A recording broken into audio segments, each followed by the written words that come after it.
Thunder cracked over the city as Haley Morgan balanced 3 glasses of whiskey on her tray. The club was packed tonight, bodies pressed against polished marble, expensive perfume mixing with cigar smoke. She moved through the crowd carefully, focusing on each step because her vision kept blurring at the edges. 3 days. That was how long it had been since she'd eaten a real meal. The paycheck she got on Friday disappeared into a pharmacy 2 blocks from her apartment, paying for medication she couldn't afford to skip. The pills kept her functional. The hunger made everything else harder. Table 7 needs refills, Marcus called from behind the bar. Haley nodded without looking at him. Table 7. The corner booth where dangerous men conducted business while pretending to enjoy the music. She knew who sat there tonight. Everyone who worked at the club knew Roberto Zanarello when he walked through the door. 33 years old, dark hair always perfectly styled, eyes the color of burnt caramel that missed nothing. He wore black tonight, suit jacket open over a white shirt, no tie. His posture radiated control. She approached the table slowly. 4 men sat with him, all wearing dark suits, all speaking in low tones that stopped the moment she got close. Roberto glanced up. His gaze moved over her face for half a second before returning to the man across from him. "Gentlemen," Haley said quietly, setting down the first glass. Her hand trembled slightly. She forced it steady. "Your drinks." No one acknowledged her. That was normal. In their world, bartenders were furniture. She placed the second glass, then the third. As she reached for the fourth, a wave of dizziness hit her so hard she had to grip the edge of the table. "You all right?" one of the men asked, not unkindly. "Fine," she lied. The word came out thin. She blinked hard, trying to clear her vision. Black spots danced across everything. The room tilted. She took a step back from the table, tray clutched against her chest like a shield. Roberto looked up again. This time his eyes stayed on her. Haley turned away quickly, heading back toward the bar.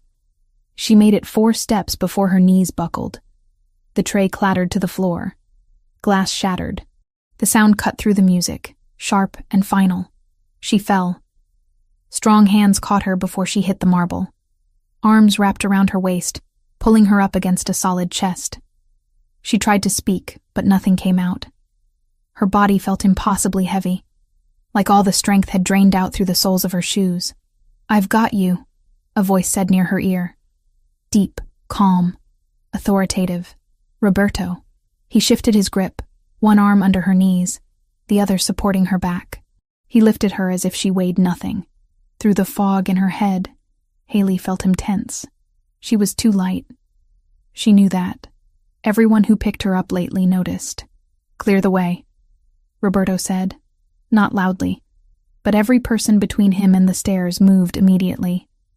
Haley's head lolled against his shoulder. She forced her eyes open, catching fragments of the scene. People staring. Marcus behind the bar with his phone out, probably calling an ambulance. The security guard near the door looking uncertain. "No ambulance," Roberto said without looking at anyone. "I'm handling this." He carried her up the stairs to the 2nd floor where management offices lined a quiet hallway. The private spaces where deals happened away from cameras and crowds. His office was at the end, door solid and dark. He pushed it open with his shoulder, carrying her inside. The room was dimly lit. All leather furniture and dark wood. Floor-to-ceiling windows overlooked the city. Rain streaked down the glass in silver lines. Roberto moved to the long couch against the wall and laid her down carefully. He pulled off his suit jacket and draped it over her like a blanket. Haley blinked up at him, trying to focus. He crouched beside the couch, studying her face with an intensity that made her want to look away. "What's your name?" he asked. "Haley." Her voice cracked. "I'm sorry. I don't know what. When did you last eat?" She hesitated. "This morning." His jaw tightened. "Don't lie to me." Haley swallowed. Something about the way he said it made honesty feel safer than deception. "Friday. I had toast on Friday. Today is Monday." "I know." Roberto's eyes darkened. He reached out slowly, giving her time to pull away, and gently took her left wrist. Her sleeve had bunched up when he carried her. Now he pushed it higher, exposing her forearm. Haley's breath stopped. The bruises were visible now. purple-black fingerprints circling her wrist, yellow-green marks higher up where older injuries were fading, and the burns. 3 circular scars on her inner forearm, perfectly spaced, the size of cigarette tips. Roberto stared at her arm for a long moment. His thumb brushed over one of the burn scars, touch feather light.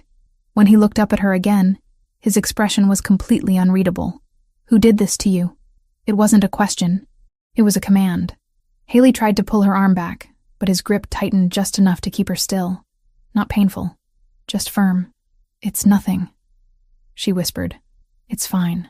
"This is not fine. You don't understand. Then explain it to me." She couldn't. How could she explain Derek to someone like Roberto Zanarello?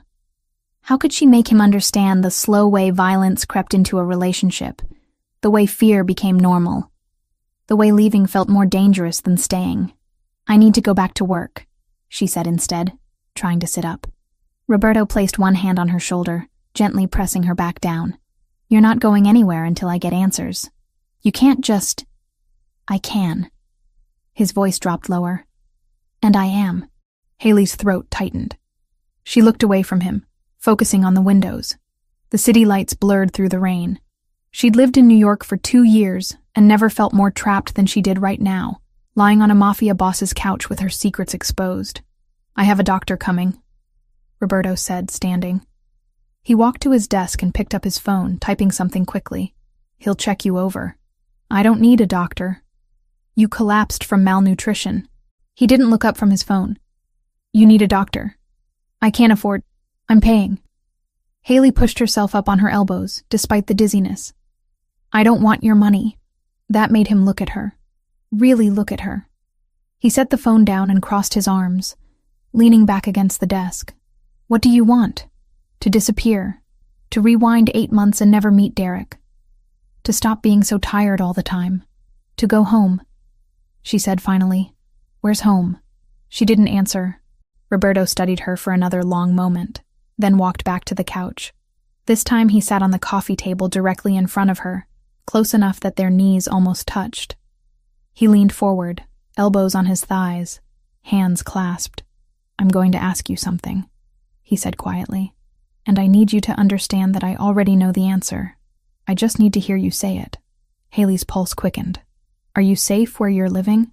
The question hung in the air between them. Outside, thunder rolled across the sky. The rain intensified, drumming against the windows. "Yes," Haley whispered. Roberto's expression didn't change. "Try again." Her eyes burned. She looked down at her hands, at the bruises circling her wrists like ugly bracelets. "It's complicated." "It's not. You don't know anything about my life." "I know someone is hurting you," Roberto said, voice still quiet but edged with something sharp. "I know you're starving yourself to afford medication. I know you're covering bruises with long sleeves in August. I know you flinched when I reached for you." Haley felt something crack inside her chest, not breaking, just fracturing enough to let the truth leak out. "His name is Derek," she heard herself say. "We've been together 8 months. Roberto waited. "He wasn't always like this. In the beginning, he was just intense, protective. I thought it was romantic." She laughed, bitter and hollow. "Stupid, right?" "Not stupid," Roberto said. "Manipulated." The word settled over her like a weight. Manipulated. Not weak, not stupid.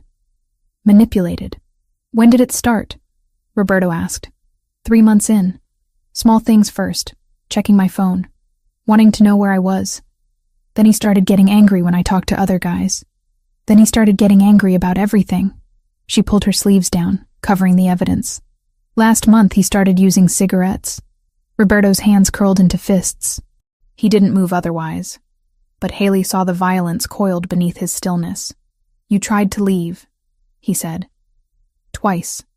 The first time he found me at my friend's apartment and dragged me back. The second time," her voice broke, "he has videos of me. Bad videos. He said if I leave again, he'll send them to everyone I know." "What kind of videos?" Haley closed her eyes. "The kind that ruin lives." Roberto stood abruptly. He walked to the windows, staring out at the rain-soaked city. His shoulders were rigid, hands shoved deep in his pockets. When he spoke again, his voice was colder than she'd ever heard. "You're not going back there. I have to." "No." He turned around. "You don't. That part of your life is over as of right now. You can't just decide that. Watch me." Before Haley could respond, a knock sounded at the door. Roberto crossed the room and opened it. An older man with silver hair and a leather medical bag stepped inside. He took one look at Haley on the couch, and his expression tightened. "This is Dr. Morrison," Roberto said. "He's going to examine you." The doctor approached gently, setting his bag on the coffee table. "Hello, Haley. I'm just going to check a few things, all right?" She nodded mutely. Roberto stepped back, giving them space, but he didn't leave. He stood near the desk, arms crossed, watching. Haley could feel his gaze like a physical pressure. Dr. Morrison worked efficiently. Blood pressure, heart rate, temperature. He examined her arms carefully, professional and detached. When he pressed gently on her ribs, she gasped. "Tender?" he asked. "A little." He nodded and made a note. After 10 minutes, he packed his bag and stood, walking over to Roberto. They spoke in low voices near the door. Haley caught fragments. Severely malnourished, dehydration, old fractures that didn't heal properly. Needs immediate. Roberto's jaw worked. He said something too quiet for her to hear. "Doctor." Morrison nodded and left. Roberto returned to the couch. He didn't sit this time. He stood over her, dark and immovable. "You're coming with me," he said. "Where?" "Somewhere safe. I told you, I can't just—" "Haley." He crouched down again, eye level. "I'm not asking. I'm telling you what's going to happen. You're going to let me take you somewhere Derek can't find you. You're going to eat. You're going to sleep. And while you're doing that, I'm going to handle your problem." "What does that mean?" His eyes held hers. "It means you're never going to see him again." Haley tried to stand the moment Roberto's words sank in. Her legs wobbled, but she forced herself upright, using the arm of the couch for support. "I appreciate what you're trying to do, but I need to leave." Roberto straightened slowly, positioning himself between her and the door. Not aggressive, just immovable. "You're not thinking clearly. I'm thinking perfectly clearly." Her voice shook despite her attempt at firmness. "Derek expects me home by midnight. If I'm not there, he'll what?" She couldn't finish the sentence. The images flooded her mind too quickly. Derek's face when he was angry, the way he checked her phone records, the time he locked her in the bathroom for 6 hours because she smiled at a delivery driver. "You don't understand how he is," Haley said desperately. "If he thinks I told someone, if he even suspects, I don't care what he suspects." Roberto's tone was flat, absolute. "You're not going back to him. You can't just kidnap me. I'm not kidnapping you. I'm protecting you. That's not your job." Something flickered across Roberto's face. "It is now." Haley moved toward the door anyway, testing him. She made it 2 steps before he shifted position, blocking her path without touching her. His presence alone was enough to stop her momentum. "Move," she said, hating how small her voice sounded. "No, I'll scream. Go ahead. This entire building belongs to me." Haley stared at him, frustration mixing with fear, mixing with something else she couldn't name. This man was a stranger. A dangerous stranger who ran an organization she didn't want to think too hard about. But he'd caught her when she fell. He'd called a doctor. He'd looked at her bruises with an expression that suggested he wanted to burn the world down. "Why do you care?" The question came out raw. Roberto's jaw tightened. "Because I've seen what happens when no one does." Before she could respond, he walked back to his desk and picked up his phone. He made a call, speaking in rapid Italian. Haley caught maybe 1 word in 10. When he hung up, he turned back to her. "My doctor will be back in 20 minutes. While we wait, you're going to sit down before you fall down again." "I'm fine standing." "You're swaying." She hated that he was right. Her knees felt like water. She lowered herself back onto the couch, pulling his jacket tighter around her shoulders. It smelled like expensive cologne, and something warmer, more subtle. Cedar, maybe. Roberto walked to a small bar cart in the corner and poured water into a glass. He brought it to her without comment. Haley took it, suddenly aware of how dry her throat was. She drank half of it before forcing herself to slow down. "When's the last time you had water?" Roberto asked, watching her. "This morning." He didn't call her a liar this time, but his expression said he didn't believe her. He sat in the leather chair across from the couch, leaning back, studying her like she was a puzzle he needed to solve. "Tell me about the phone," he said after a moment. Haley glanced down at her purse, where the outline of her cracked phone was visible through the fabric. "I dropped it. Try again." She closed her eyes. "He stepped on it. Last week. I said something he didn't like and he took my phone and stepped on it until the screen shattered. But you kept using it. I need it for work. I can't afford a new one." Roberto pulled out his own phone, sleek and expensive, and typed something. "You'll have a new one tomorrow. I don't want your charity." "It's not charity. It's basic necessity." He set his phone aside. "Tell me about the clothes." Haley looked down at herself. 3 layers, like he said. A tank top, a long-sleeve shirt, and a cardigan, despite the August heat that made the club feel like a sauna. "I get cold easily. You're covering the bruises." It wasn't a question. She didn't bother denying it. Roberto leaned forward, elbows on his knees. "Does anyone else know? Friends? Family? I don't have friends anymore. Derek didn't like them." "Family?" Haley's throat tightened. "I have a younger brother. Ryan. He's 21, studying engineering at Columbia. He's on scholarship, working 2 jobs to cover what the scholarship doesn't. He can't know about any of this. Why not? Because he'll try to help, and Derek will—" She stopped, swallowing hard.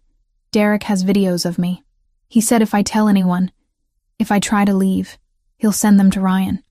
He'll ruin my brother's life just to hurt me." Roberto's expression went dangerously still. "What kind of videos?" Haley forced herself to meet his eyes. 6 months ago, Derek started giving me pills. He said they were for anxiety. I didn't know they were something else until I was already dependent. One night I was so out of it I couldn't stand. He recorded it. Recorded me saying things, doing things I don't even remember. He has maybe a dozen videos like that. Where does he keep them? His laptop, his phone, a cloud server somewhere. He showed me once, made sure I understood he had backups. Roberto stood abruptly and walked back to the windows. He stood there for a long time, hands in his pockets, shoulders rigid. When he spoke, his voice was so controlled it was almost frightening. "Here's what's going to happen. In a few minutes, 2 of my men are going to arrive. You're going to go with them to an apartment I own. It's secure. No one knows about it except people I trust completely. You'll stay there while I deal with Derek. You can't just—" "I can." He turned around. "And I will. This isn't negotiable, Haley.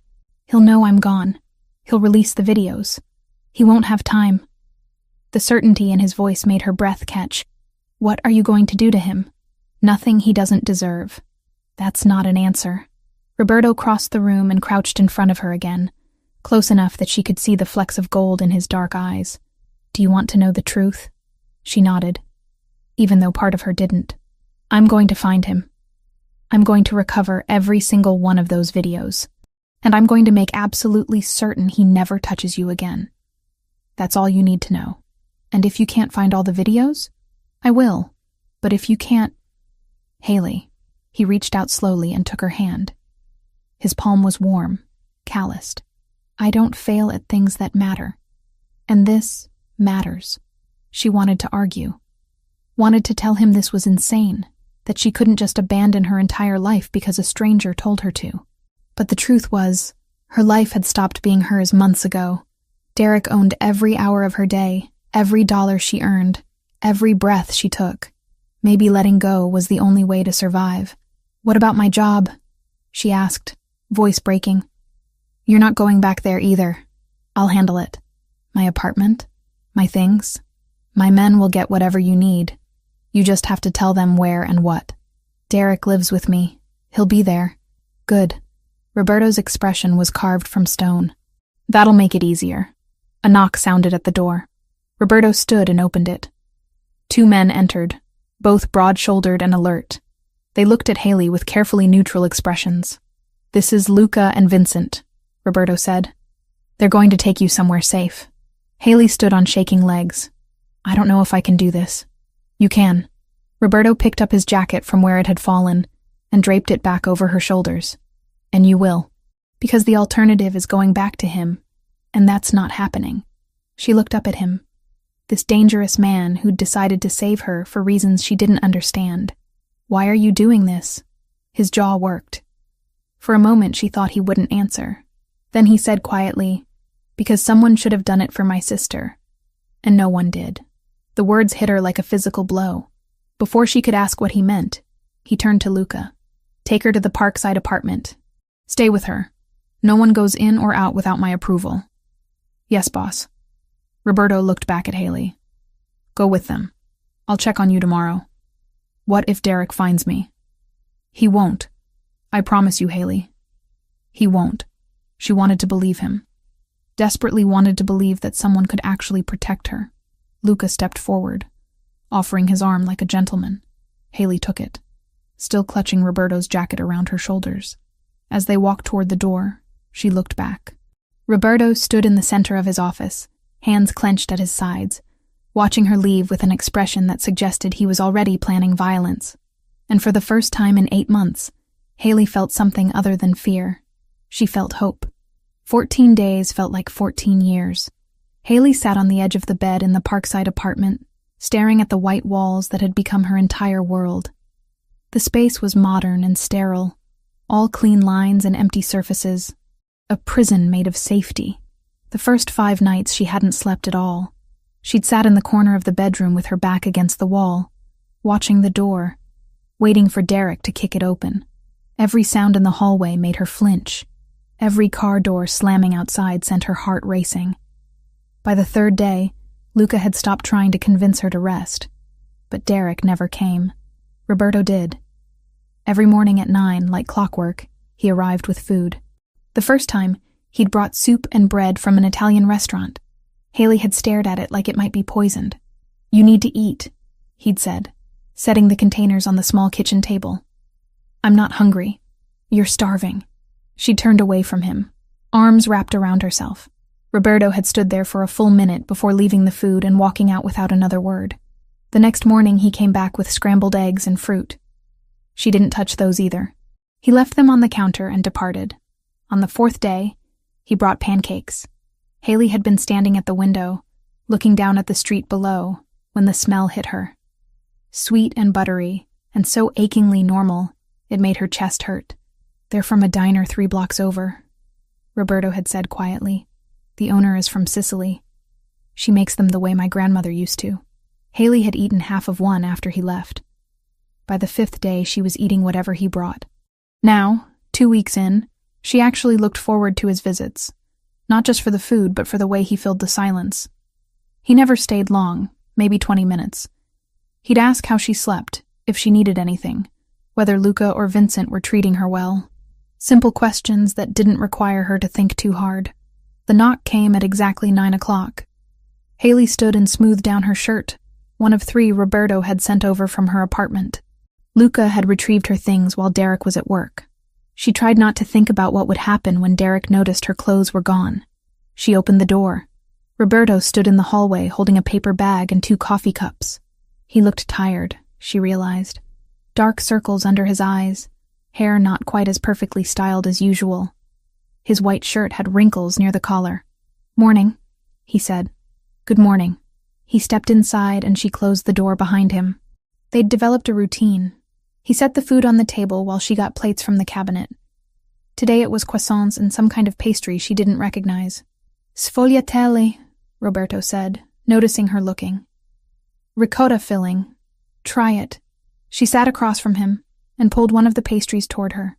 The first bite was sweet and rich, layers of crispy dough giving way to creamy cheese. Despite everything, she almost smiled. Roberto watched her eat for a moment before speaking. We need to talk about Derek. Her appetite vanished instantly. She set down the pastry, hands suddenly shaking. Did he find me? No. We found him. Haley's breath caught. And? Roberto leaned back in his chair, fingers drumming once against the table before going still. He's been at your apartment every day, going through your things, looking for clues about where you went. My men have been watching him. The videos. That's the complicated part. Roberto's jaw tightened. He has multiple backups. His laptop, his phone, and at least 3 different cloud servers. We've identified 2 of them. The third is proving difficult to track. Panic clawed up Haley's throat. So he could still release them. He could still send them to Ryan. He could, but he won't. How do you know? Because he thinks you left the state. Haley stared at him. What? Roberto pulled out his phone and showed her a screenshot. A bus ticket purchased in her name. Destination Miami. Departing the night she disappeared. My men planted evidence. Bought the ticket with cash at the terminal. Made sure the security footage would show someone matching your description buying it. Created email trails suggesting you were planning to run. Derek's been calling Miami shelters looking for you. He fell for that? Men like Derek aren't as smart as they think they are. He's arrogant. He believes you're too scared to do anything except run as far as possible. Haley pressed her palms flat against the table, trying to keep them from trembling. How long until you find the 3rd server? My tech people are working on it. Could be days. Could be weeks. These things take time if we want to do them without alerting him. Weeks? Her voice cracked. I can't stay here for weeks. I'll lose my mind. You're safe here. I'm trapped here. She stood abruptly, chair scraping against the floor. I can't work. Can't see my brother. Can't do anything except sit in this apartment and wait for you to solve my problems. Roberto remained seated, watching her with that unreadable expression. Would you rather be back with Derek? Of course not. Then this is what safety looks like. It's not exciting. It's not comfortable. But it's necessary. Haley turned away from him, walking to the window. The street below was busy with morning traffic, people heading to jobs and lives that didn't involve hiding from violent men. She pressed her forehead against the cool glass. I don't understand why you're doing this, she said quietly. Behind her, Roberto was silent for a long moment. Then his chair scraped. Footsteps approached. He stopped a few feet away, close but not crowding. I told you. I've seen what happens when no one helps. That's not a real answer. It's the only one I have. She turned to face him. You said something about your sister. The night you brought me here. You said someone should have helped her. Roberto's expression shuddered immediately. That's not relevant. It is to me. Haley, please. She met his eyes. I need to understand. You're turning my entire life upside down, risking whatever you're risking to help me. I need to know why. He stared at her for a long time. She watched the internal battle play out across his features, the way his jaw worked, the way his hands curled into fists before deliberately relaxing. Finally, he walked back to the table and sat down heavily. Her name was Sophia. Haley returned to her chair, sitting across from him. She was my baby sister. 17 years old when it happened. 5 years ago this past June. Roberto's voice was carefully controlled, each word measured. She called me on a Tuesday afternoon. I was in Rome handling a business situation. She said her boyfriend had hit her. Said she was scared. Haley's heart clenched. I'd met the boyfriend once. College kid. Seemed harmless. I figured it was teenage drama. Kids fighting about stupid things. I told Sophia I'd deal with it when I got back to New York. Told her to stay with a friend until then. Roberto. I got back 4 days later. His eyes were distant now, seeing something she couldn't. My mother called while I was still at the airport. Sophia was dead. Her boyfriend had shown up at the friend's house, convinced Sophia to talk to him outside, beat her to death in the parking lot. The words hung in the air like broken glass.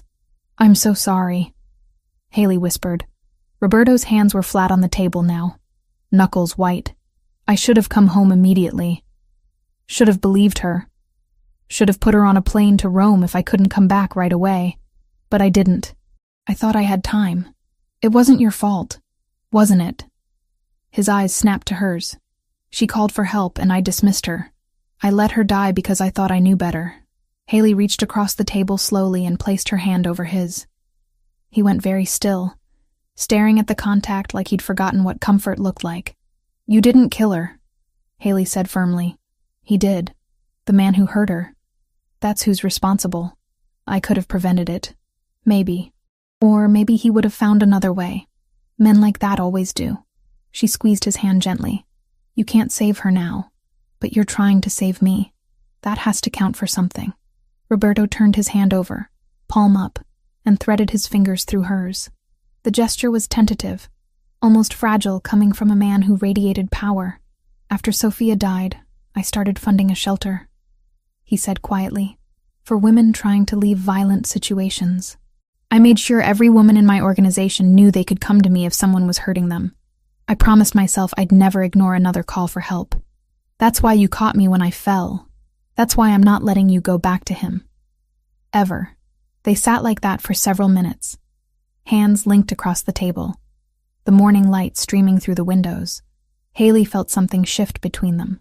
Not attraction, not yet. Something deeper. Recognition. He saw her pain because he carried his own. She understood his guilt because she knew what it felt like to blame yourself for someone else's violence. I miss my brother, Haley said eventually. Ryan doesn't know where I am. He's probably worried sick. You can't contact him.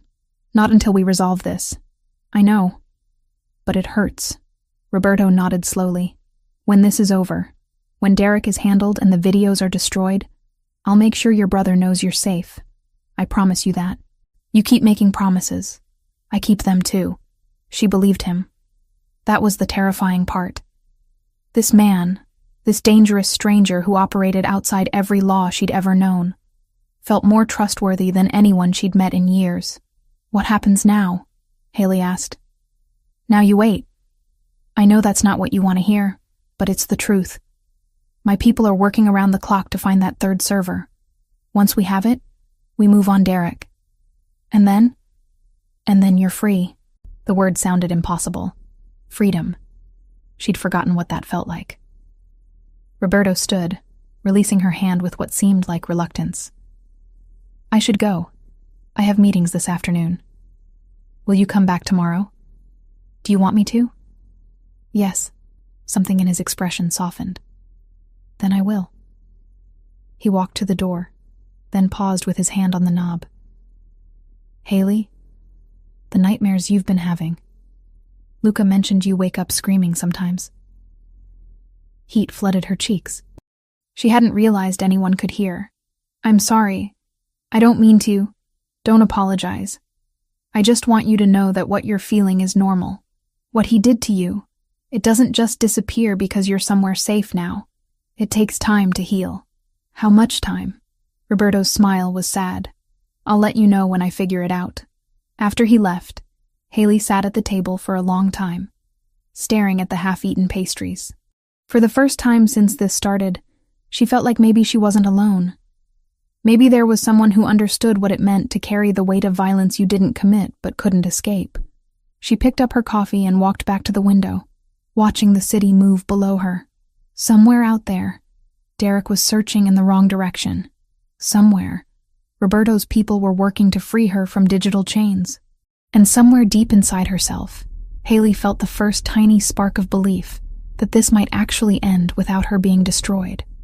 6 weeks after the night she collapsed, Haley stood in Roberto's office again. But this time she wasn't broken and starving.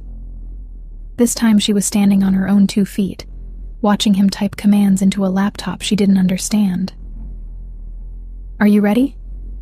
Roberto asked without looking up from the screen. Haley's hands twisted together. What happens if something goes wrong? Nothing will go wrong. My people are the best. You keep saying that. Because it's true. He finally looked at her, dark eyes steady. We found the 3rd server yesterday. It took longer than I wanted, but we found it. 1 month.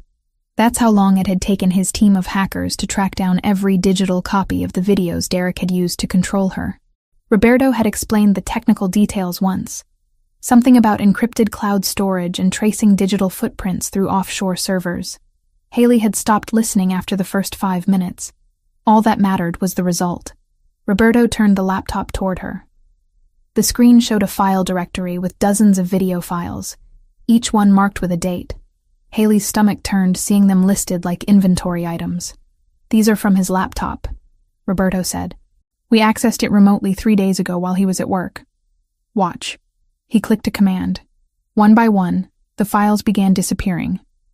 Not moved to a trash folder. Completely erased. The data overwritten with random code that made recovery impossible. His phone, Roberto said, pulling up another window. The same process. Files vanishing like they'd never existed. First cloud server. Another window. More deletions. Second server. Gone. Third server. The final batch disappeared. Haley watched the last file vanish from the screen and felt something inside her chest crack open. Not breaking. Releasing. She pressed both hands over her mouth as tears spilled down her cheeks.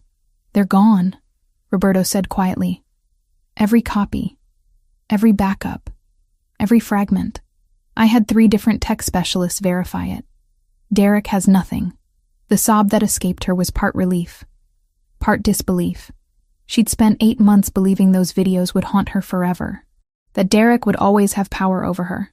And now, in the span of 60 seconds, that power had been erased. Roberto stood and walked around the desk. He didn't touch her, just stood close, giving her space to break down without being alone. How much did this cost you? Haley asked through her tears. It doesn't matter. Roberto, please. I need to know. He hesitated, then sighed. $50,000. Her knees went weak. 50,000. Specialized hackers don't work cheap, particularly when the job requires complete discretion and 0 digital footprint. Haley wiped at her face with shaking hands. I'll pay you back. I don't know how long it'll take, but I swear I'll... No, I can't just accept... Haley. His voice was firm. You're not paying me back. This isn't a loan. It's a problem that needed solving. That's not fair to you. I don't care about fair. I care about you being free. She looked up at him. This man who'd spent a fortune to save someone he barely knew. What about Derek? Does he know the videos are gone? Not yet. But he will. Roberto walked back to his desk and picked up a folder, handing it to her. This is what happens to Derek. Haley opened it.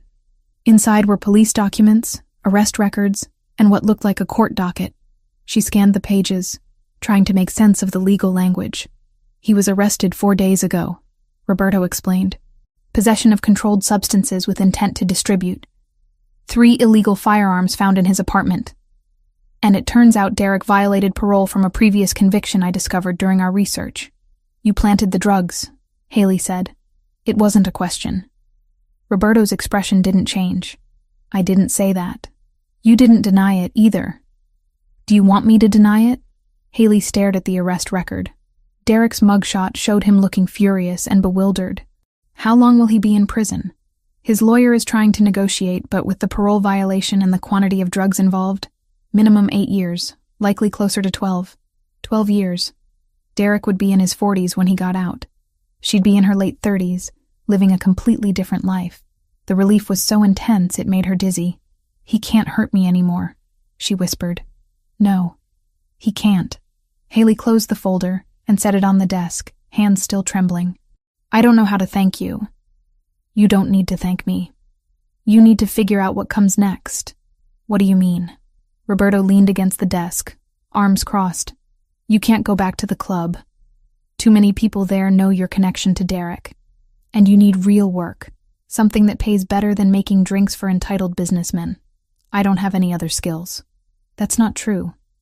You managed that apartment I put you in, kept it organized, tracked what supplies you needed, made lists.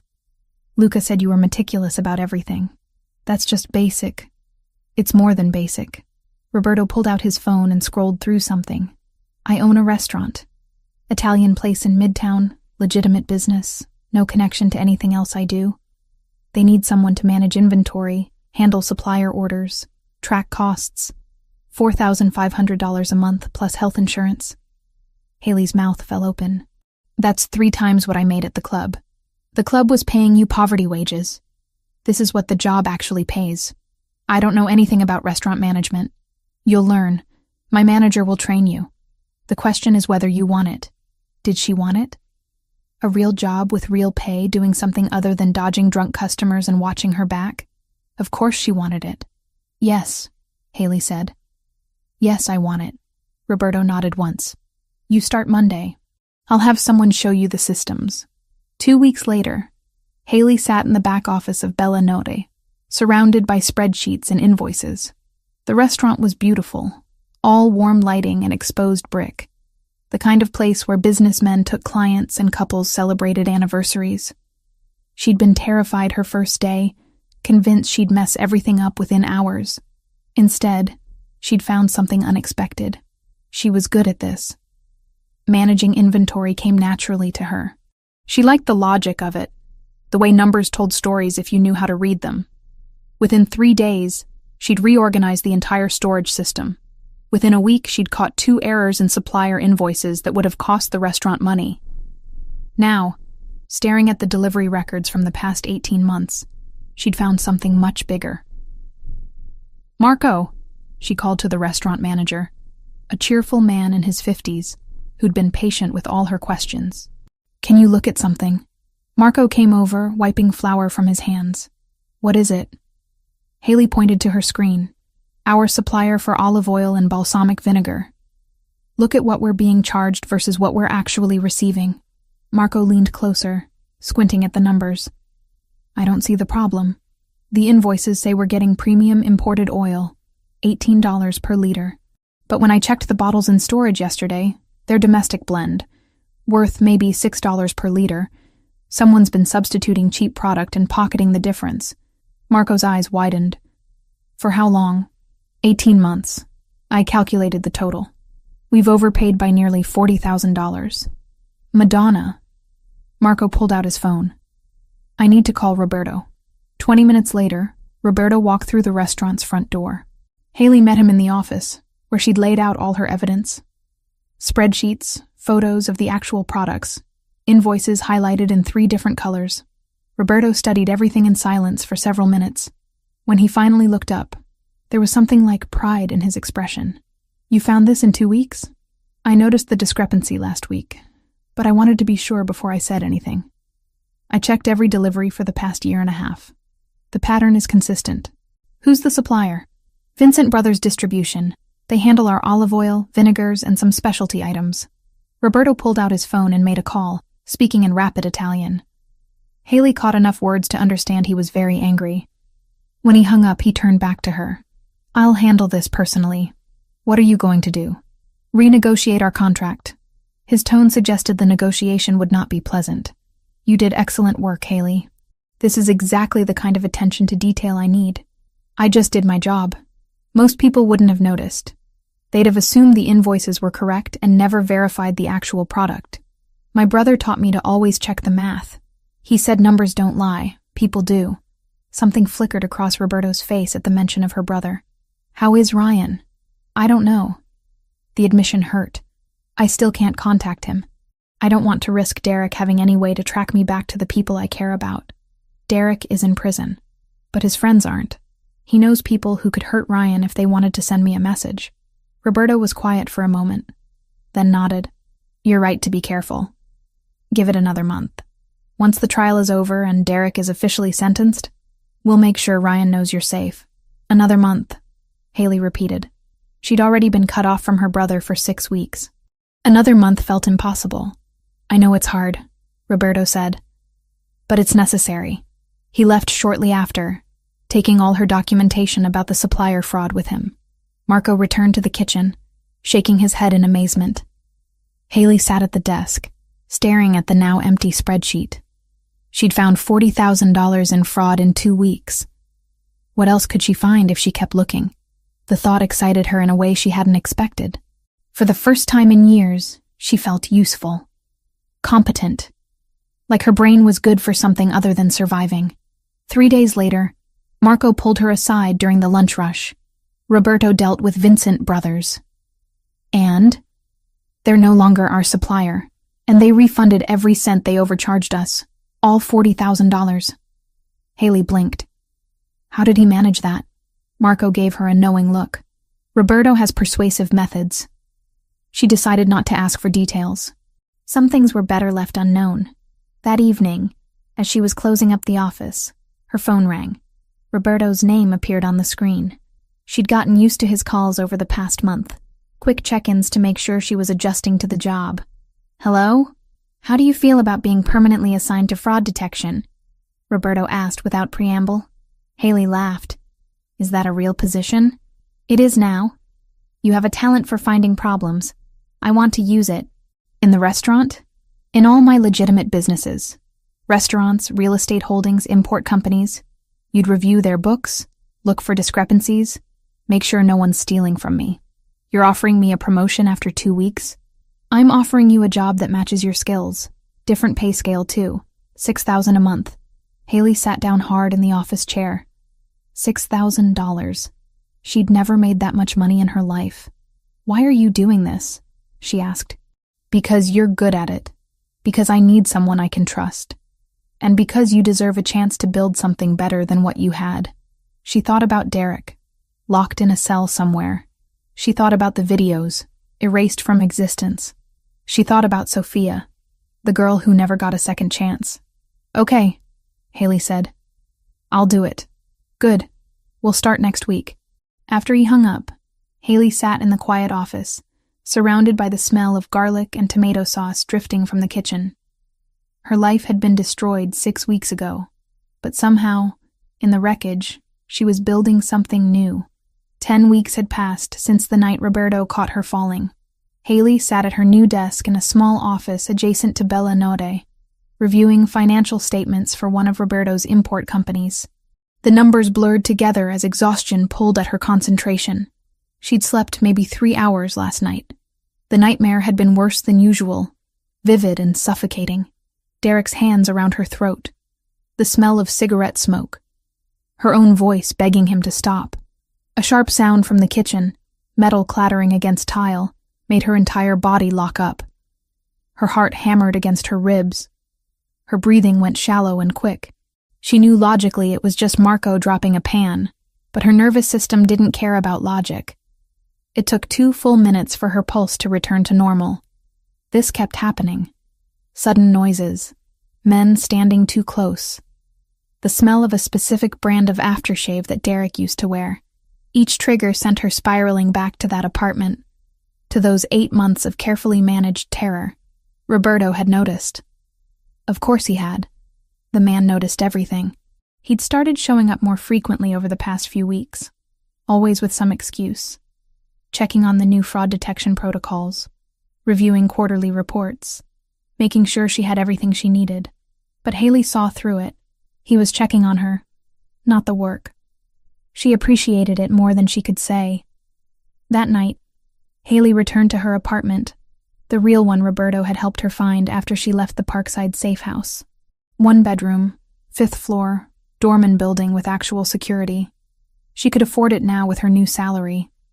The space was hers in a way nothing had been hers in a long time. She made dinner, ate half of it, and tried to watch television. But her mind kept drifting. By 11, she was in bed. Door open, hallway light on. The darkness felt too heavy otherwise, too much like being trapped. Sleep came slowly, reluctantly, and with it, the dreams. Derek's face looming over hers, his fist connecting with her ribs. The sound of her own crying, the taste of blood, the weight of his body pinning her down while she struggled and failed and broke apart. Haley woke up screaming. She sat bolt upright in bed, chest heaving, tears streaming down her face. The bedroom was empty. She was alone. Derek was in prison. She knew these things.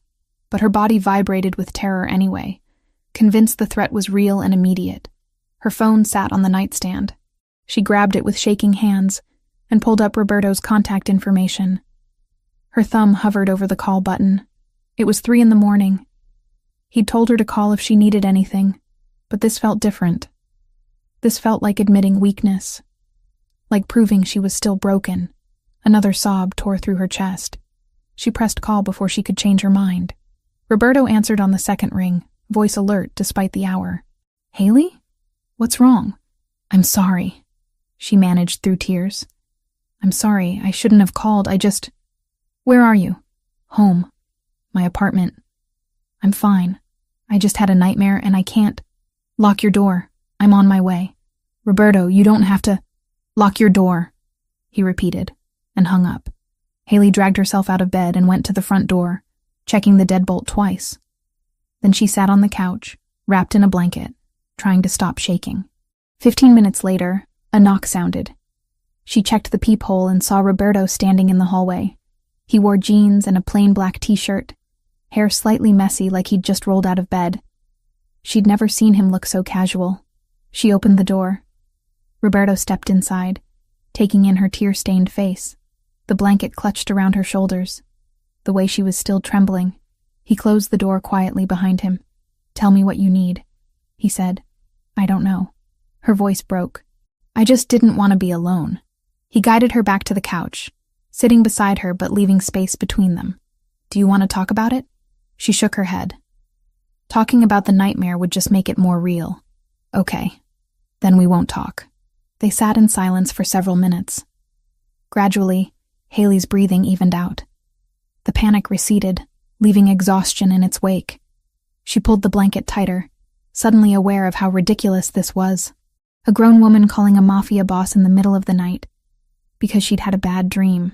"I'm sorry," she said again. "You have important things to do. You don't need to babysit me. There's nothing more important than this." The certainty in his voice made her throat tight. She looked at him, really looked at him.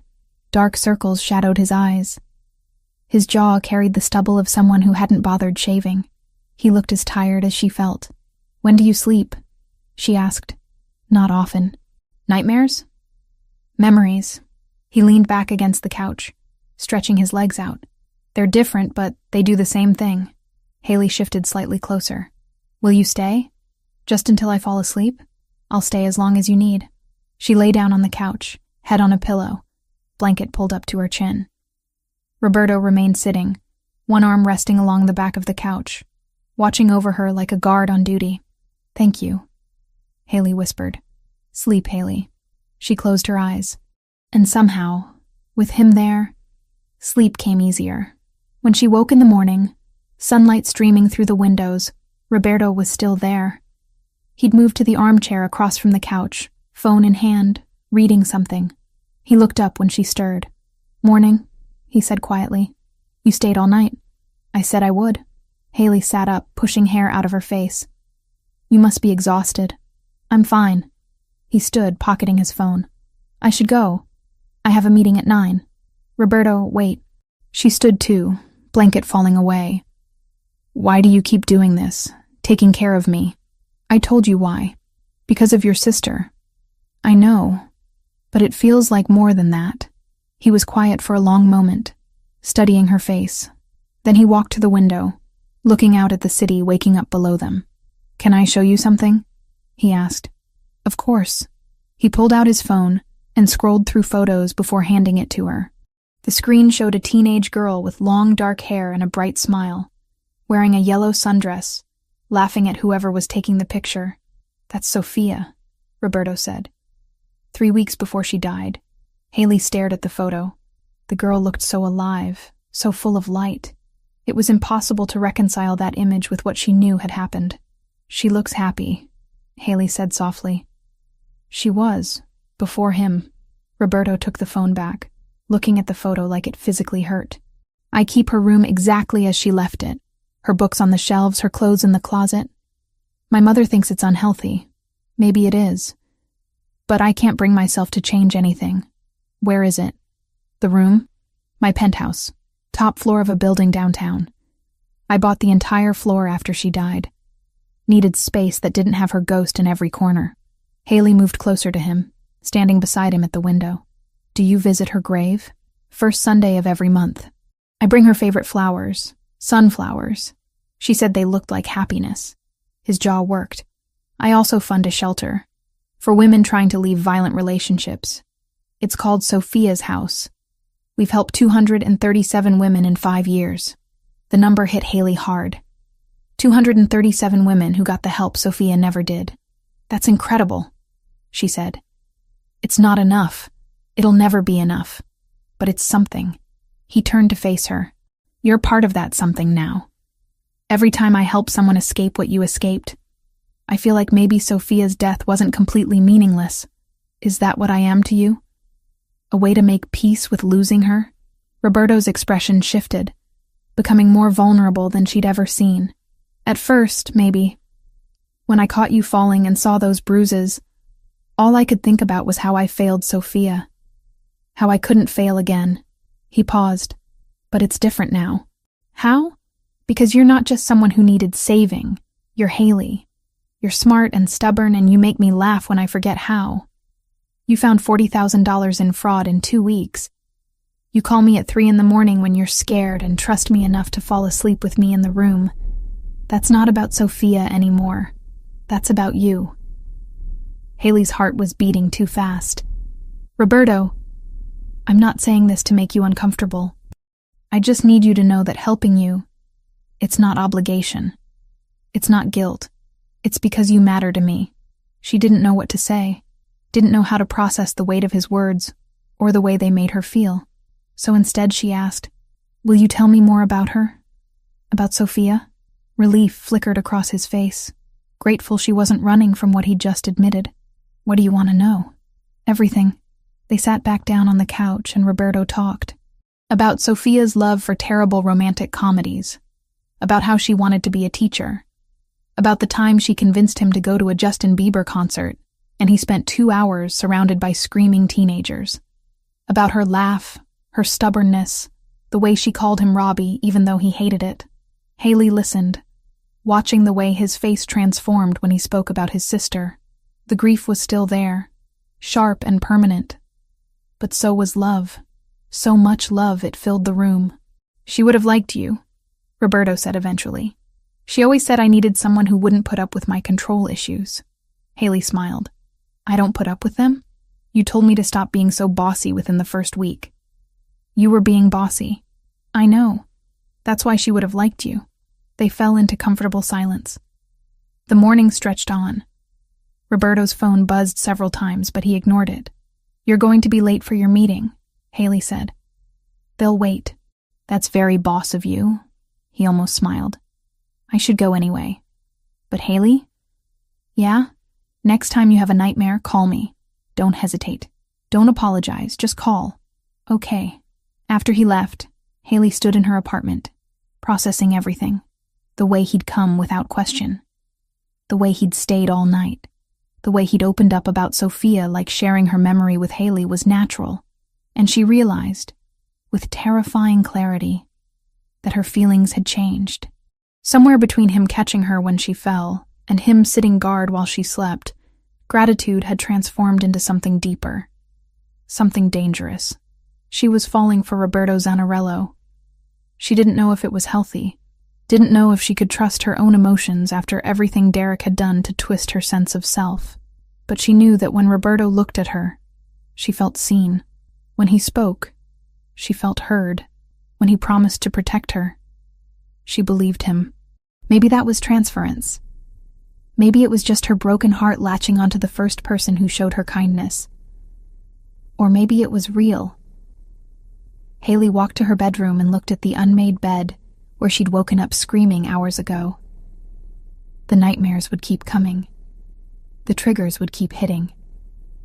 Healing wasn't linear, wasn't quick, wasn't easy.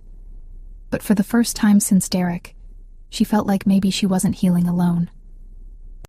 4 months had passed since Roberto caught Haley falling in the club. She stood in front of her bathroom mirror, adjusting the deep burgundy dress she'd bought for tonight. It was the first time she'd worn anything this nice since before Derek.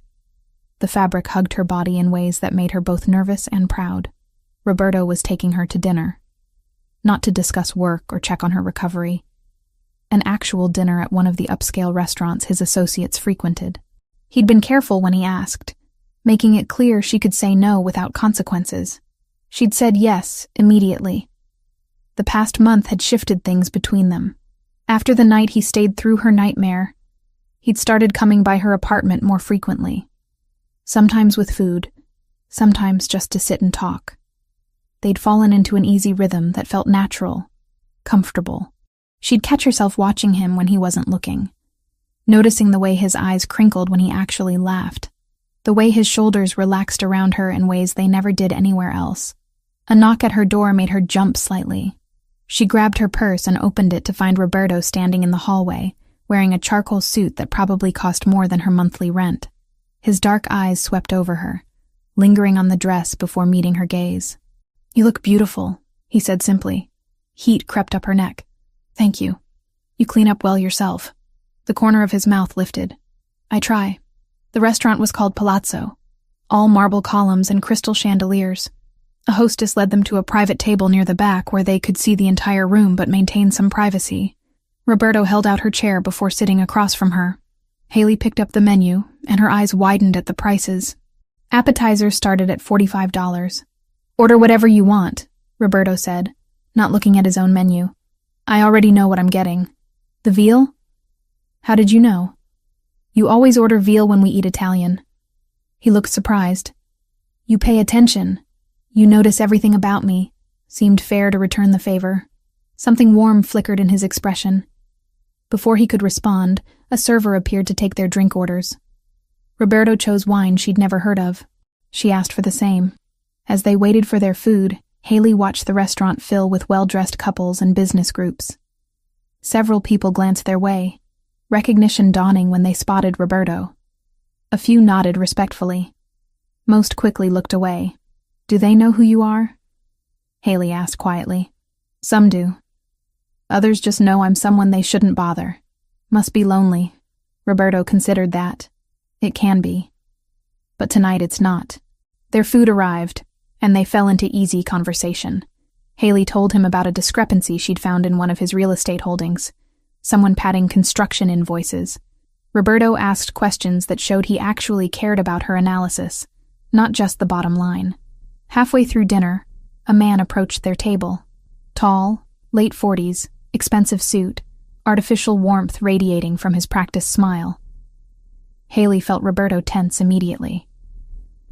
"Roberto," the man said, voice too friendly. "I didn't know you'd be here tonight." "Paolo." Roberto's tone was perfectly neutral. "Enjoying your meal?" "Very much." "And who is this lovely companion?" Paolo's eyes slid to Haley with calculated interest. "This is Haley Morgan. She works for me." Business dinner then." Paolo extended his hand to Haley. "Paolo Grimaldiro, an old friend of Roberto's." Haley shook his hand briefly, noting the way Roberto's jaw tightened at the word friend. "Nice to meet you. The pleasure is mine. Roberto, we should talk soon.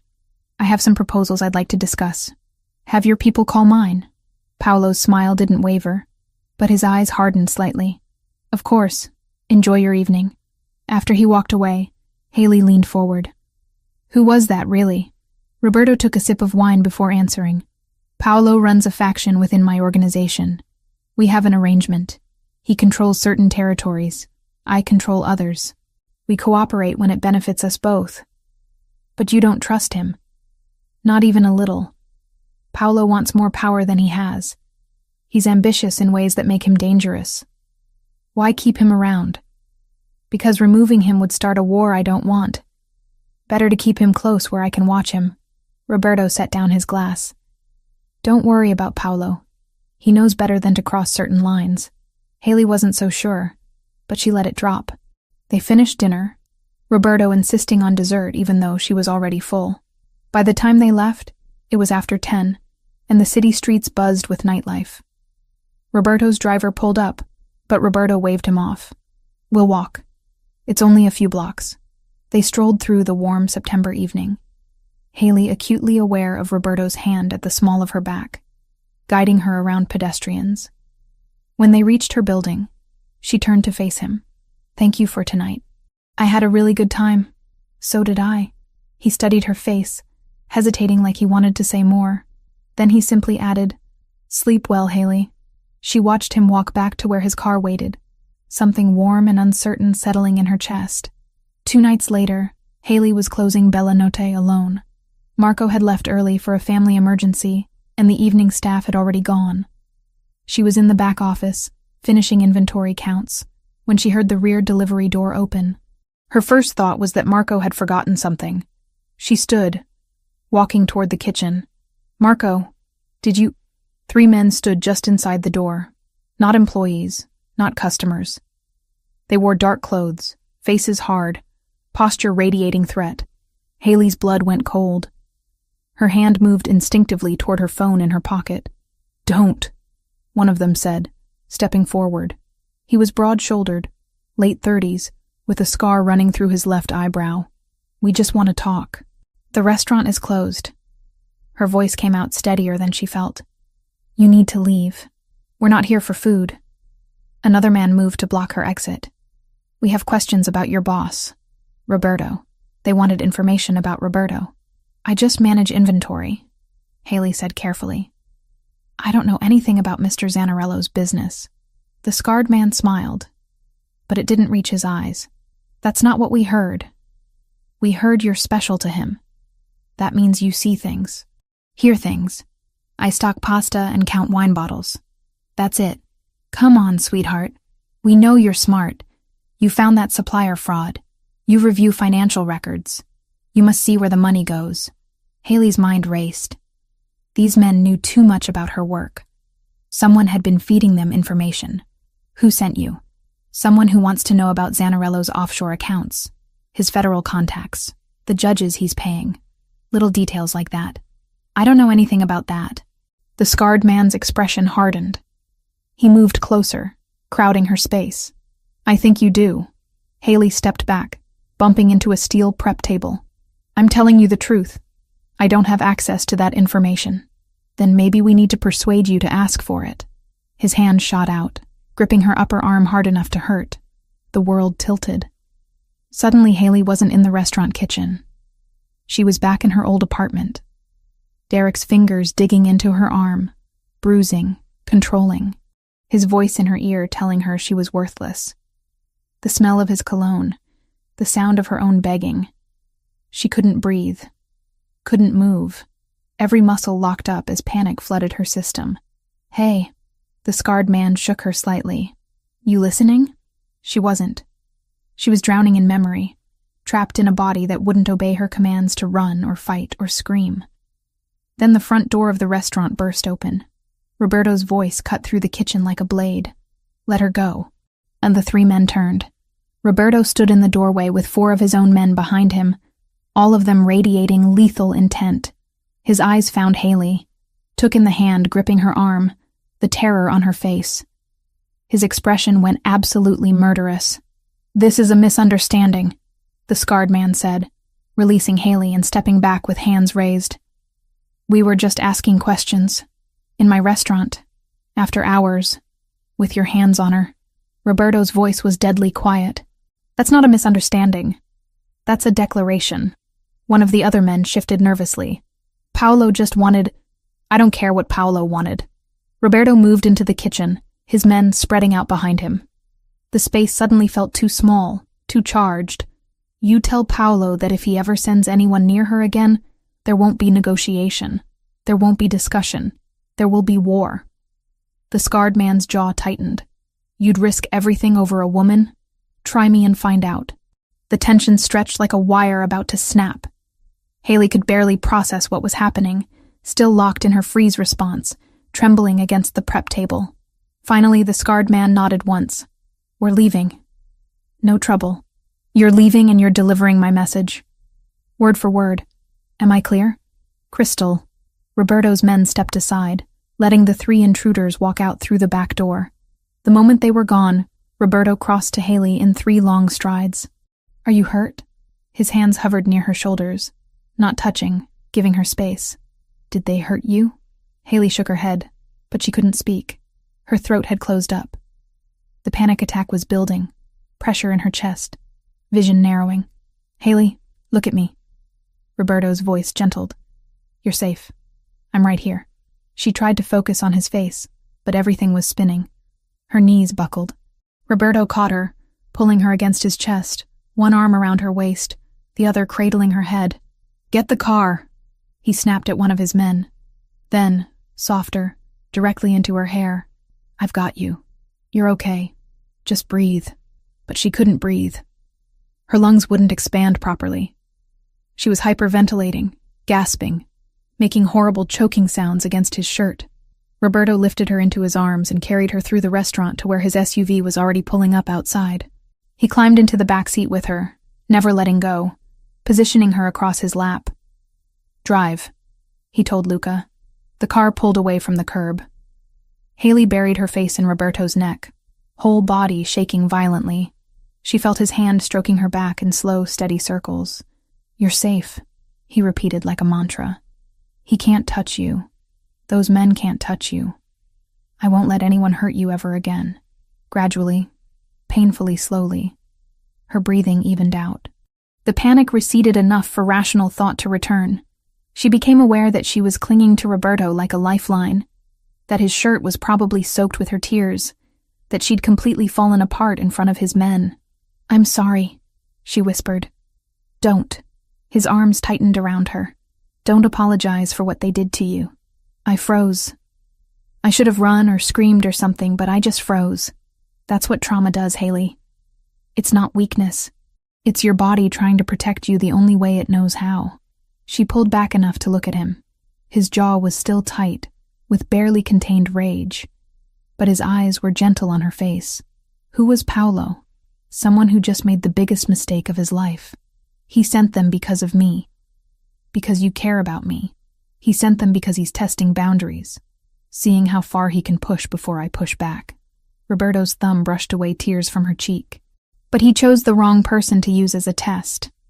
You're not a negotiating chip. You're not leverage. And anyone who treats you that way will learn exactly how far I'm willing to go. Haley rested her forehead against his shoulder, exhausted. "I don't want you starting a war because of me. Then Paolo shouldn't have touched you." The finality in his tone left no room for argument. They drove in silence for several minutes, before Haley realized they weren't heading to her apartment. "Where are we going?" "My place." "You're not staying alone tonight." She should have argued. Should have insisted she was fine. But the truth was, she didn't want to be alone. Didn't want to go back to her empty apartment and relive what just happened in the restaurant. So she just nodded and let Roberto take her somewhere safe. Because for better or worse, that's what he'd become to her. The place where fear couldn't follow. Roberto's penthouse occupied the entire top floor of the building. Haley's new apartment was 3 floors below. Smaller but still more luxurious than anywhere she'd ever lived. Floor-to-ceiling windows overlooked the city, marble countertops in the kitchen, a bedroom larger than her entire previous apartment. "This is too much," she'd said when Roberto first showed her the space. "This is necessary," he'd replied. 24-hour security in the building, cameras on every floor, guards who know your face. Paolo won't try anything here. That had been 3 days ago. Now Haley stood in her new kitchen, unpacking the last box of belongings, when a knock sounded at her door. She checked the peephole and saw Roberto holding 2 grocery bags. She opened the door. "What's all this?" "Dinner. I'm teaching you to make proper Italian food." "I know how to cook. You know how to follow recipes?" "I'm teaching you to cook the way my grandmother did. No measurements, just feel." Over the next 2 hours, Roberto guided her through making fresh pasta from scratch. His hands covered hers, showing her how to knead the dough, when to add more flour, how to tell by texture when it was ready. He told stories about his grandmother, a tiny woman from Naples who ruled her kitchen like a general and made the best carbonara in New York. They ate at her small dining table, the pasta better than anything Haley had made before. Roberto opened wine and they talked until midnight, conversation flowing easily about everything and nothing. His associates who took themselves too seriously. Her brother's terrible taste in girlfriends based on old stories. The way the city looked different from this high up. "I like this," Haley said, gesturing between them. "Us. Like this." "Like what?" "Normal. No danger, no drama. Just 2 people eating pasta and talking." Roberto's expression grew serious. "It won't always be this calm.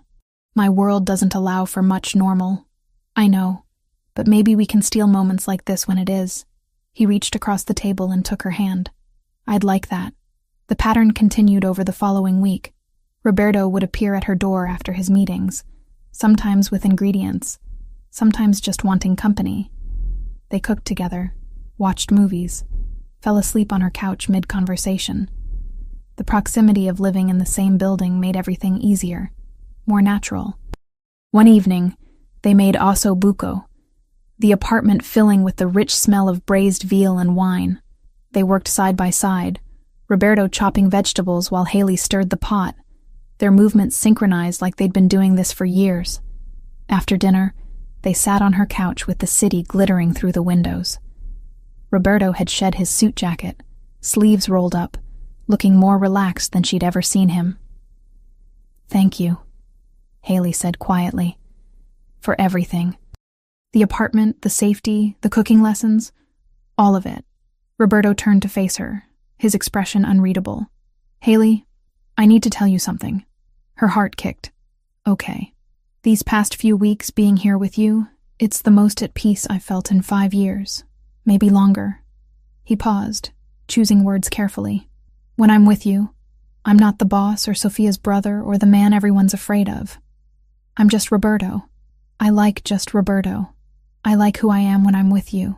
He reached up, tucking a strand of hair behind her ear. "But I need to know this is real. That you're not here because you feel obligated or because I helped you.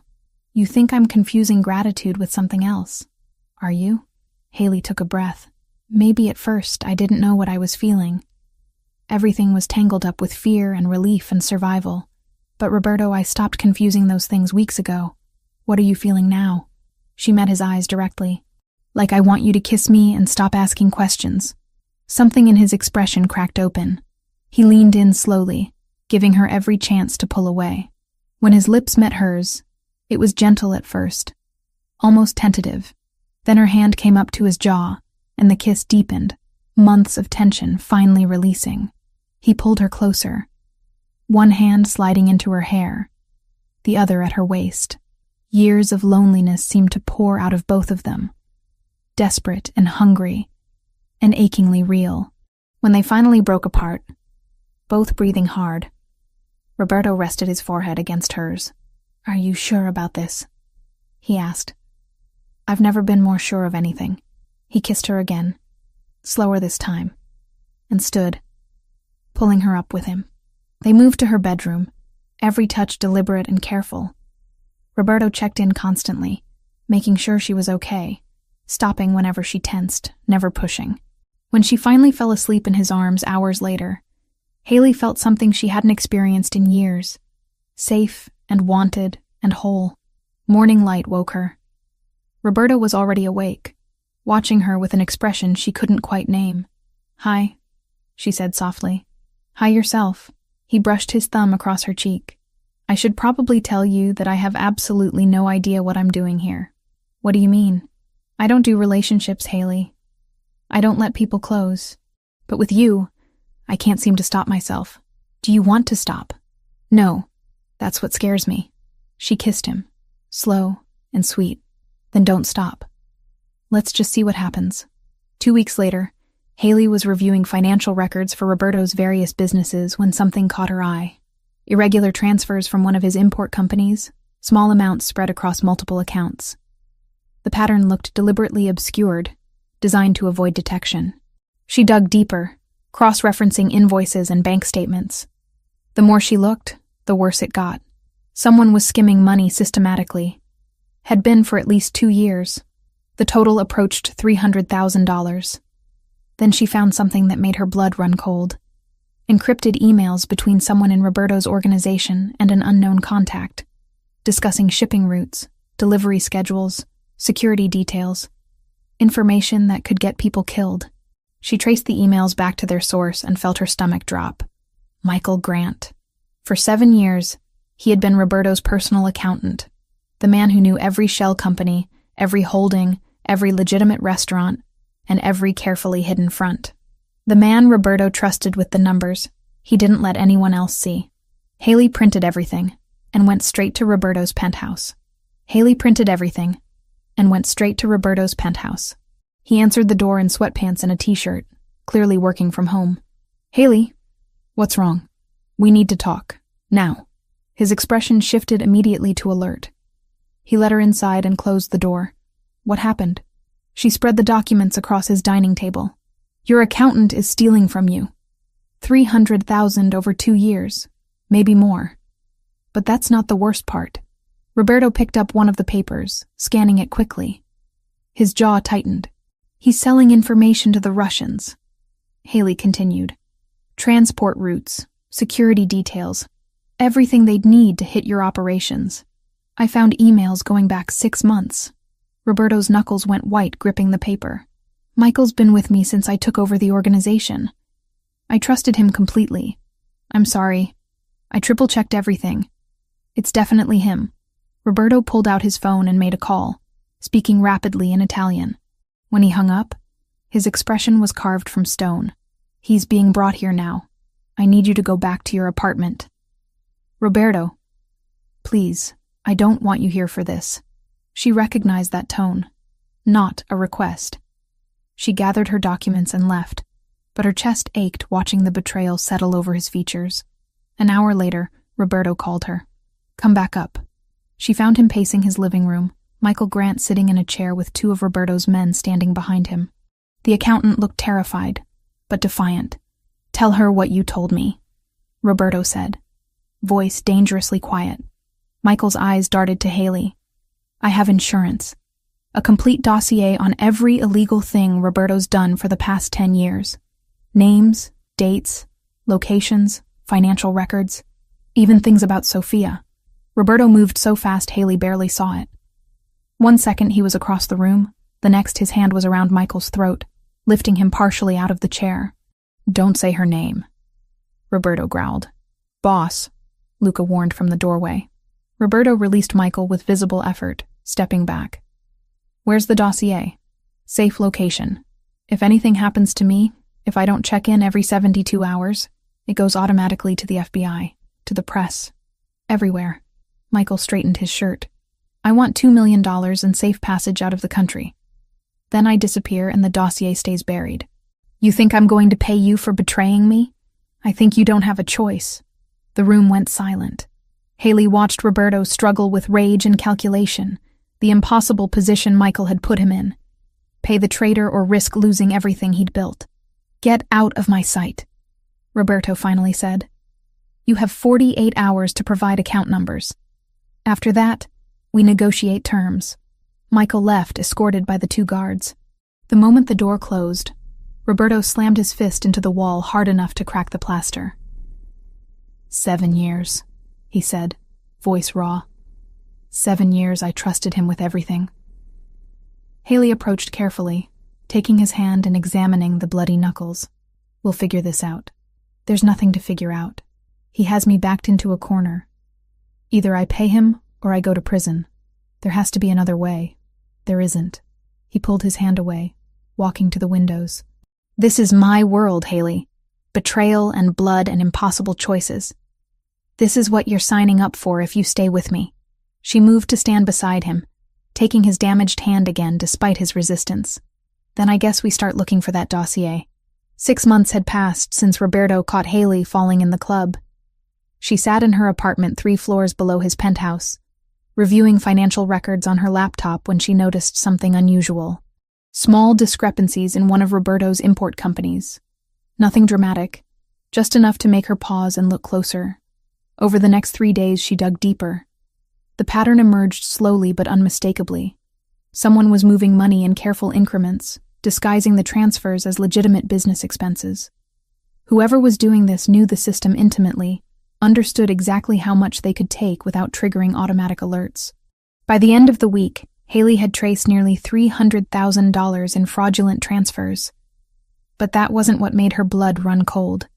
She found encrypted emails, conversations between someone in Roberto's organization and contacts she didn't recognize. The content was coded, but the implications were clear. Shipping routes, security schedules, names of people Roberto trusted. Someone was selling information that could get people killed. Haley cross-referenced the email metadata against access logs for Roberto's secure servers. It took hours of careful analysis, matching timestamps and IP addresses, but eventually the trail led to one name: Michael Grant, Roberto's accountant for 7 years. The man who handled his most sensitive financial operations, who had access to everything. Haley printed every piece of evidence and went upstairs to Roberto's penthouse. He answered the door wearing sweatpants and a white t-shirt, clearly working from home. His expression shifted the moment he saw her face. What happened? She walked past him and spread the documents across his dining table. Your accountant is stealing from you. $300,000 over the past 2 years. But that's not the worst part. Roberto picked up one of the printouts, scanning it quickly. His jaw tightened as he absorbed the information. He's selling information, Haley continued, pointing to the highlighted emails. To the Russians, transport schedules, security details, financial records, everything they'd need to hit your operations hard. Roberto's hands curled into fists, crushing the paper he was holding. Michael has been with me since I took over. I trusted him with everything. I'm sorry, I checked it 3 times. It's definitely him. Roberto pulled out his phone and made a call, speaking in rapid Italian. When he hung up, his expression was carved from stone. He's being brought here now. Go back to your apartment, Haley. Let me stay. You might need... Please. His eyes met hers. I don't want you here for what comes next. She recognized that tone. Not anger at her, but protection. She gathered her documents and left, though her chest ached watching the betrayal settle over him like a physical weight. 40 minutes later, her phone rang. Roberto, come back up, he said simply. Haley found Michael Grant sitting in a chair in Roberto's living room, 2 guards standing behind him. The accountant looked terrified, but there was something else in his expression. Defiance. Calculation. Tell her, Roberto said, voice dangerously quiet. Michael's eyes darted to Haley, then back to Roberto. I have insurance. A complete dossier documenting every illegal operation you've run for the past 10 years. Names, dates, financial records, witness statements. Everything. He swallowed. Including information about Sophia. Roberto moved so fast Haley barely tracked it. His hand wrapped around Michael's throat, lifting him partially out of the chair. Don't you dare say her name. Boss, Luca warned from the doorway. Roberto released Michael with visible effort, stepping back. His chest heaved with barely controlled rage.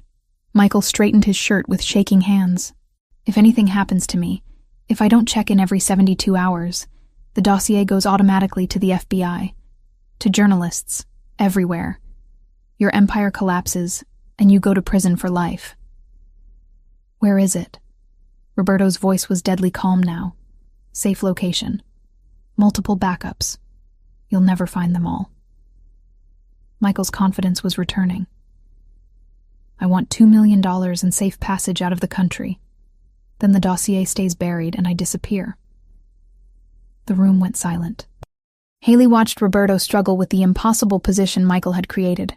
Pay the traitor or risk losing everything. Get out of my sight, Roberto finally said. You have 48 hours to provide account details for the transfer. After Michael left with the guards, Roberto walked to the windows and slammed his fist into the wall hard enough to crack the plaster. Blood appeared on his knuckles. 7 years, he said, voice raw. I trusted him with my life. Haley approached carefully, taking his damaged hand and examining it. We'll figure this out. There's nothing to figure out. He has me trapped. Either I pay him, or everything I've built gets destroyed. There has to be another way. There isn't. He pulled away from her, pacing. This is my world, Haley. Betrayal and impossible choices. This is what staying with me means. She let him pace for a moment, thinking. Then she said quietly, what if we could find the dossier? He said there are multiple backups.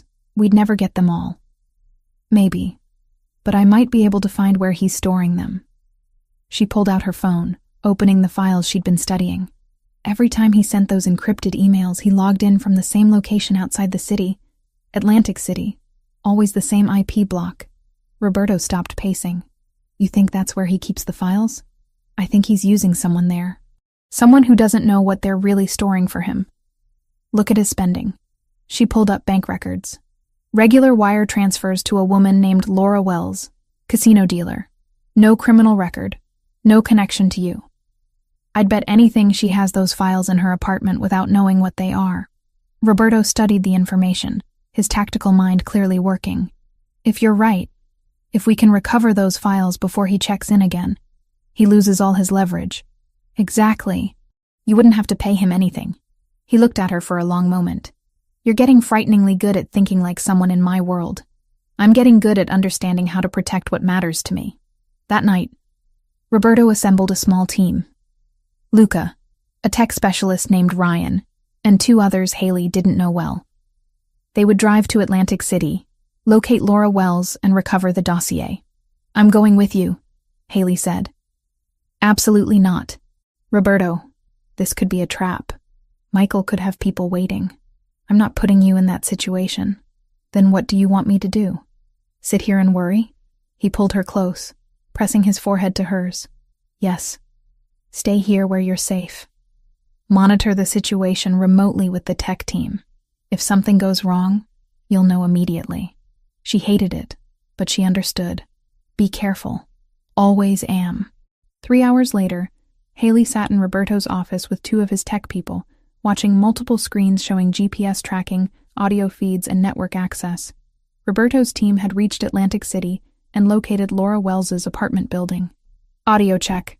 Luca's voice came through the speakers. "Clear," one of the tech guys responded. "We're monitoring everything." Haley listened as Roberto knocked on Laura's door. A woman's voice answered, cautious. Roberto spoke smoothly, introducing himself as someone who needed to discuss Michael Grant. After some convincing, Laura let them inside. "I'm accessing her network now." Ryan's voice came through. "Found her laptop." "Haley, you should be seeing it on screen 3. Haley moved to the indicated monitor. A device labeled Laura Laptop appeared. She took control remotely, navigating through the file system. Most of it was normal. Photos, work documents, streaming services. Then she found it. A hidden folder deep in the directory structure, protected by encryption. "Got something," Haley said into the microphone. "Encrypted folder that doesn't match her normal usage patterns." "Can you open it?" Roberto's voice asked. "Working on it." The encryption was strong, but not impossible. Haley ran decryption protocols while listening to Roberto gently questioning Laura in the background. The woman sounded confused and scared, insisting Michael had just asked her to keep some work files safe, that she'd never looked inside. The encryption cracked. Haley's breath caught as the folder contents appeared. Dozens of files. Financial ledgers, organizational charts, photographs, scanned documents, and one file that made her hands shake. Sophia investigation notes. "It's real," Haley said quietly. "The dossier, all of it. I'm looking at everything right now." Silence on the other end. Then Roberto's voice, carefully controlled. "Copy everything to our secure server, then destroy the originals completely." Haley initiated the transfer, watching the progress bar crawl across the screen. The files were large, detailed, damning. Everything Michael had threatened existed exactly as he'd claimed. "How long?" Roberto asked. 2 minutes, maybe less. Laura's voice came through, shaky. "Am I in trouble?" Michael said this was just insurance for his job.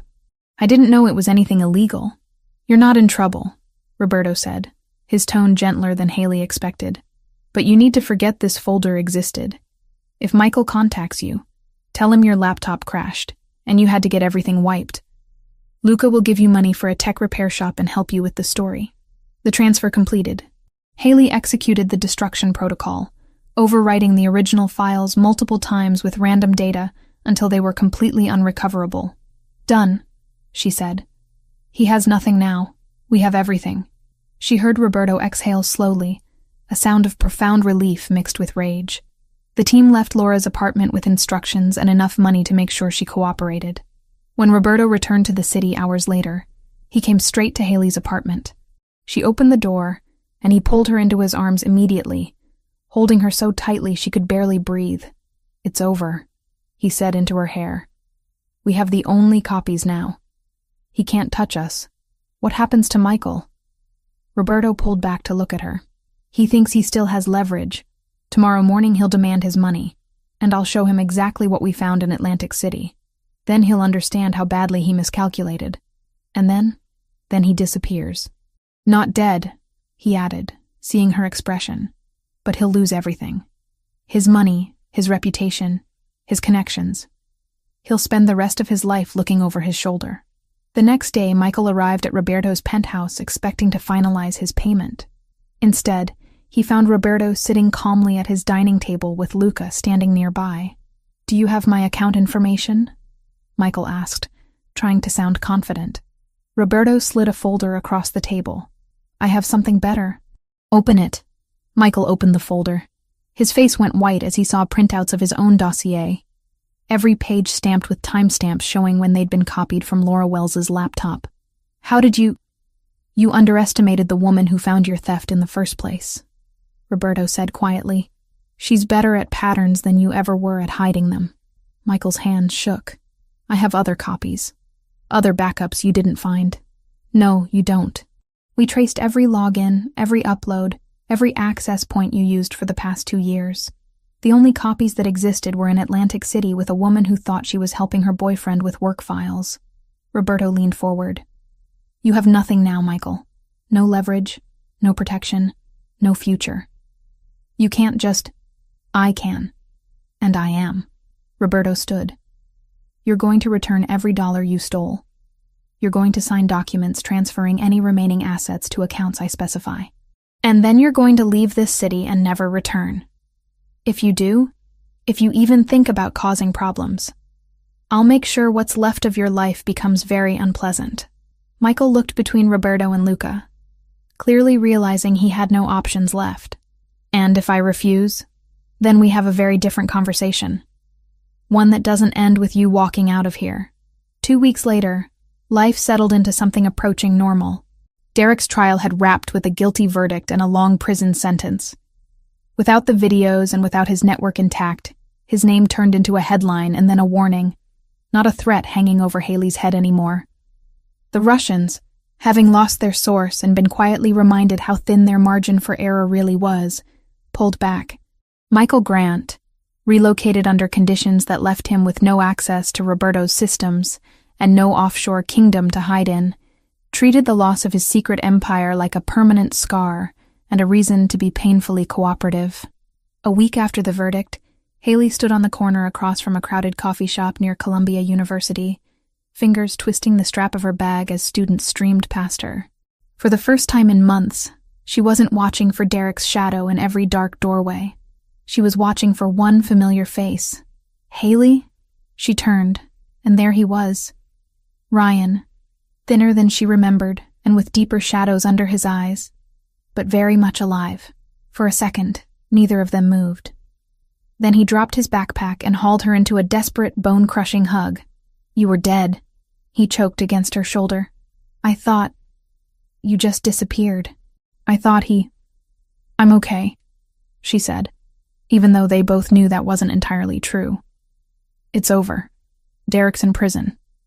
He can't hurt us anymore, and I am so sorry I couldn't tell you sooner. They sat inside by the window, while she told him as much of the truth as she could. The blackmail, the escape, Roberto, the safe house, the videos destroyed. Ryan listened with his hands wrapped around his coffee cup like it was the only solid thing in the room. So when I was helping Luca in Atlantic City, he said slowly, I was helping you too. You were saving me, she answered. Again. He huffed out a wet laugh. You really know how to pick dramatic life choices, sis. By the time they left, they had a plan. Regular calls, visits when it was safe, tuition and rent no longer a constant emergency. Roberto had already quietly taken care of the overdue bills and the scholarship committee's questions. All Ryan had to do was keep doing the one thing he'd always done, survive long enough to build something better. Haley and Roberto fell into comfortable rhythms. Mornings reviewing business operations together, evenings cooking in one of their kitchens, nights tangled together in sheets that smelled like home. One Sunday morning, Roberto drove them to the cemetery where Sophia was buried. Haley had been there before, but this time felt different.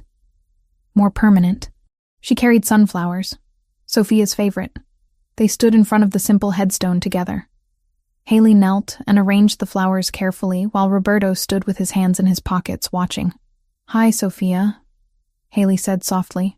I brought your brother. He's doing better lately. Less angry, more at peace. I like to think you'd approve. Roberto crouched beside her. I told her about you, he said quietly. About how you saved me from my own worst instincts. About how you make me want to be better than I am. Haley took his hand, threading their fingers together. They stayed like that for several minutes, the morning sun warming their backs. "Thank you for bringing me," Haley said as they walked back to the car. "Thank you for coming, for being someone I can bring here." That evening, back at Roberto's penthouse, he called Haley into his office. He stood by the safe, the large one built into the wall that held his most important documents. "I want to show you something," he said, opening it. Inside were stacks of papers, ledgers, and several small boxes. Roberto pulled out a brass key on a simple chain. "This opens this safe," he explained. "It also opens 2 others in secure locations. Everything I own of real value is accessible with this key." Haley's breath caught. "Why are you showing me this?" "Because I'm giving it to you." He placed the key in her palm, closing her fingers around it. "I updated my will last week. If anything happens to me, you inherit the legitimate businesses and this apartment. Luca gets controlling interest in the other operations. My mother is provided for. But you get the key to everything else. Roberto, I can't—" "You can, and you will." He cupped her face gently. "This isn't about money or property. It's about trust. You're the only person I trust completely with my future, with everything I've built, and everything I hope to build." Tears burned in her eyes. "You're giving me your whole life. I'm sharing it with you. There's a difference." She threw her arms around his neck, the key pressed between them. "I love you. I should have said it before now, but I love you." He pulled back just enough to look at her, his dark eyes intense. "I love you too. From the moment I caught you falling, I think some part of me knew you were going to change everything." They stood there in the quiet of his office, holding each other while the city glittered beyond the windows. The danger hadn't disappeared. Men like Paolo still existed in the shadows. Threats would always emerge in Roberto's world, but they'd face them together now. 2 people who'd found each other in the wreckage of their worst moments and built something worth protecting. Later that night, Haley stood on Roberto's balcony, the key hanging around her neck on its chain. Roberto joined her, wrapping his arms around her waist from behind. "Do you ever regret it?" she asked. "Saving me that night? Never.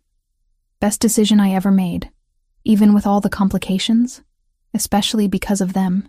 They proved we could survive anything together." He kissed her temple. "You walked into my life broken and afraid. You're leaving that version of yourself behind every single day. That's not weakness. That's the strongest thing I've ever witnessed."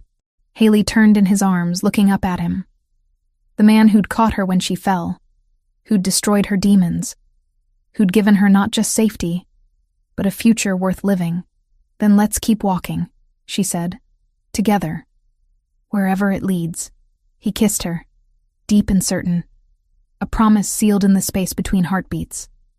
And in the city below, life moved forward, chaotic and dangerous, and beautiful. But up here, 6 months after a maid fainted in front of a MAFIA boss, 2 people stood together and chose each other over and over again.